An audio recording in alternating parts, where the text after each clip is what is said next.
เคอันนี้เข้ามาว่าเรียนตัวเครื่องมือตัวต่อไปก็จะเป็นตัว Screen Recording เนาะ Screen Recording ก็คือการอัดหน้าจอคอมพิวเตอร์ของเราหันแล้วก็มาประกอบอยู่ในสไลด์นะตัวอย่างว่าเราอยากอธิบายเกี่ยวกับสิ่งใดหนึ่งอยู่ในหน้าจอคอมพิวเตอร์แล้วจะมาโชว์ในสไลด์นะใส่ในสไลด์อีกบัดนึงนะตัวอย่างคำจะเฮ็ดให้เบิ่งเนาะกด Screen Recording พี่หลังจากกดแล้วนะเราจะมีหน้าตาสีแดงตัวนี้ออกมาว่าเราอยากเลือกตัวอย่างว่าเราอยากเลือกขนาดของหน้าจอกดอยู่ select area เนาะแล้วก็เลือกว่าอยากเอาหมดซัมนี้บ่หรืออยากเอาแต่ซัมนี้เนาะตัวอย่างเขาจะเลือกแต่ซัมนี้เนาะหลังจากเลือกซัมนี้แล้วก็กด record ก็จะอัดวิดีโอเลยเห็นป่ะมันบอกว่าให้กดโลโก้คีย์บวกชิปบวกคิวเป็นการปิดเนาะอันนี้เฮ็ดเวียงแล้วแบบนี้เดี๋ยวนี้มันกำลัง record จอคอมพิวเตอร์ของเรา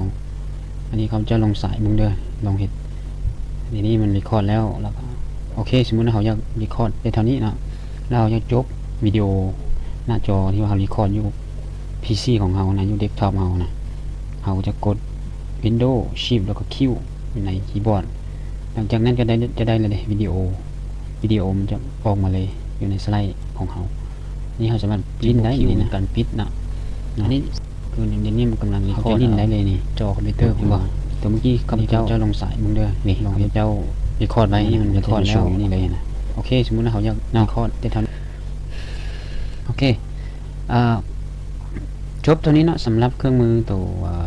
ทำเวิร์ดออก insert เนาะตัวอิมจิตัวนี้สอนไปแล้วอยู่บทก่อนหน้านั้นเนาะต่อไปข้าพเจ้าจะไปสอนตัวเกี่ยวกับเรื่องดีไซน์เนาะ